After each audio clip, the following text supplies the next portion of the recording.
Our cleveland.com coverage team here at Ohio Stadium, Doug Lesmerises along with Ari Wasserman. Doug Lesmerises along with Bill Landis. Hey guys. Doug Lesmerises along with Steven Means. He's the new guy. Hey, new guy. How you feeling? I'm feeling great. How about you? I was feeling a little bit abandoned, but now I feel fantastic. I'm not alone anymore.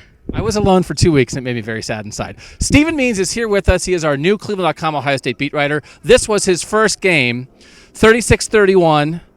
Ohio State beats Nebraska. Steven, in your opinion, all the fans out there who watched this game who were worried after the Purdue loss, the way that transpired, they won, but should Ohio State fans feel like, all right, everything's okay, or are they walking away from this with still a lot of questions about this team? I think there's still a lot of concerns around this team. First of all, they fumbled the ball a lot.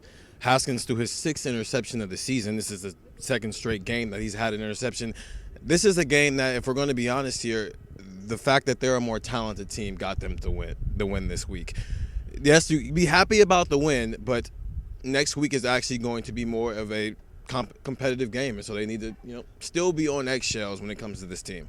So next week it's at Michigan State. Michigan State clearly better than Nebraska, although Urban Meyer kept making the point in the postgame that this Nebraska team is much better than a 2-win team. They're getting better. Here's maybe what I'm thinking, and I think this is how Urban Meyer was leaning, and it can sound like an excuse.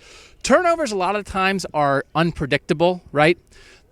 I think Urban Meyer basically said if Ohio State had not turned it over, they might have won this game pretty easily. The KJ Hill fumble in the first half, the Dwayne Haskins fumble in the first half, Mike Weber put it in the ground a couple times.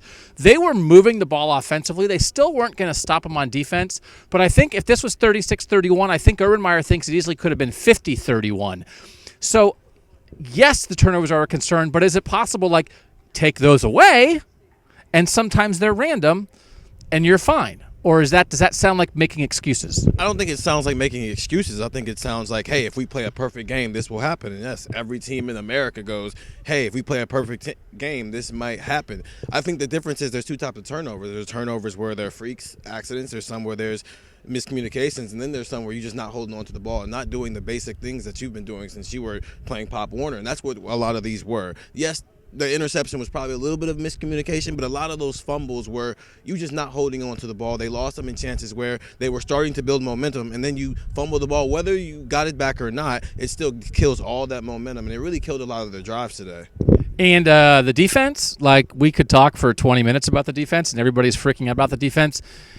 They've adjusted things, and they are willing to give up stuff underneath to avoid getting beat over the top. And I'm going to be writing about this week. This might be the defense you just sort of have to live with the rest of the way, because I think it might be their best chance. Anyway, Steven is here.